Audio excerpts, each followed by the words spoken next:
Hi, my name is Pam. Thanks for being here today. I'm really excited. I get to show you how to make a ginger carrot parsnip soup. This is one of my favorite soups to eat this time of year. It's incorporating a couple of root vegetables, which this is the season. This is the season of the root vegetable. I don't know about you, but I've been inundated with parsnips. So I'm finding all sorts of uses for them, and I find that this soup really showcases the parsnip. If you have somebody that in your family, a friend, or somebody that you know doesn't like parsnips, it's probably because they haven't tried them. Get them to try them in this soup, or roast them, or braise them. But you may find a taker.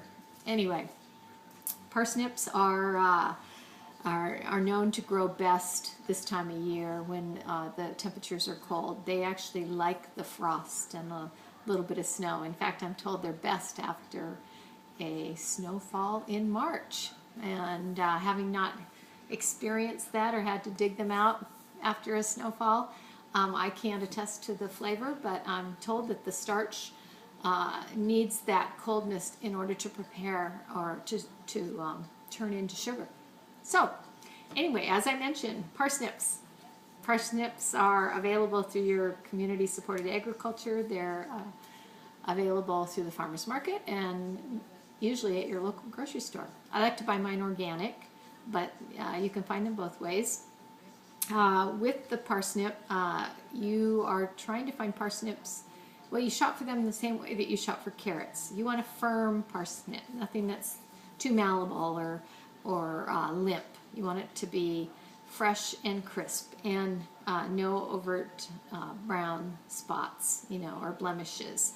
And when you're buying them, depending on how you're going to use them, generally you want to look for parsnips that are fairly uniform in size. They can really vary a lot from, just little short roots to quite long and thick roots. And sometimes they even have two roots coming out of the same vase, and they can resemble a pair of pants, which makes them look a little bit comical. But the only thing that you have to watch for in parsnips, sometimes with a bigger parsnip or an older parsnip, that the core can get kind of hard and starchy.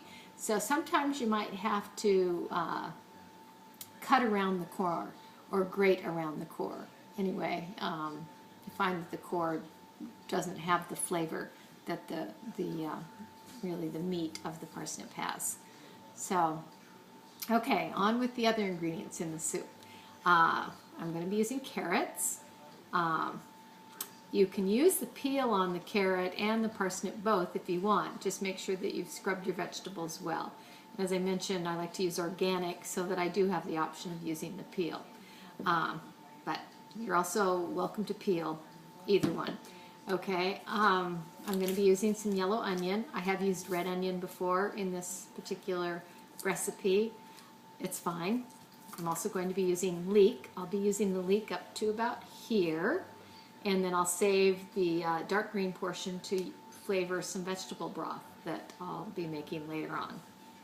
I often make stocks from things like leek leaves and mushroom stems and little bits of carrots and parsnips and other vegetables that I might have on hand. It always is helpful to have some vegetable stock in the refrigerator. Anyway, the other ingredient I'm going to be using would be salt, sea salt, and then I've also got ginger. And the ginger, there will be approximately 2 teaspoons of the ginger in this recipe. Ginger is going to add that a little spicy nuance that helps to heat up and flavor the soup.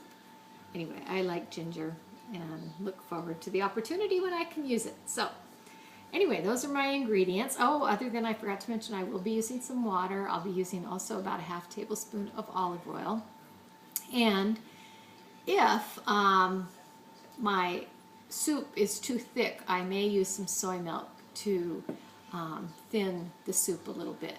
This particular soup is based on a vichyssoise that I used to make, and the vichyssoise used dairy, used cream and butter, and I no longer eat dairy, so I have omitted the cream and butter. I also am not using potatoes in this soup. So, on with the next step.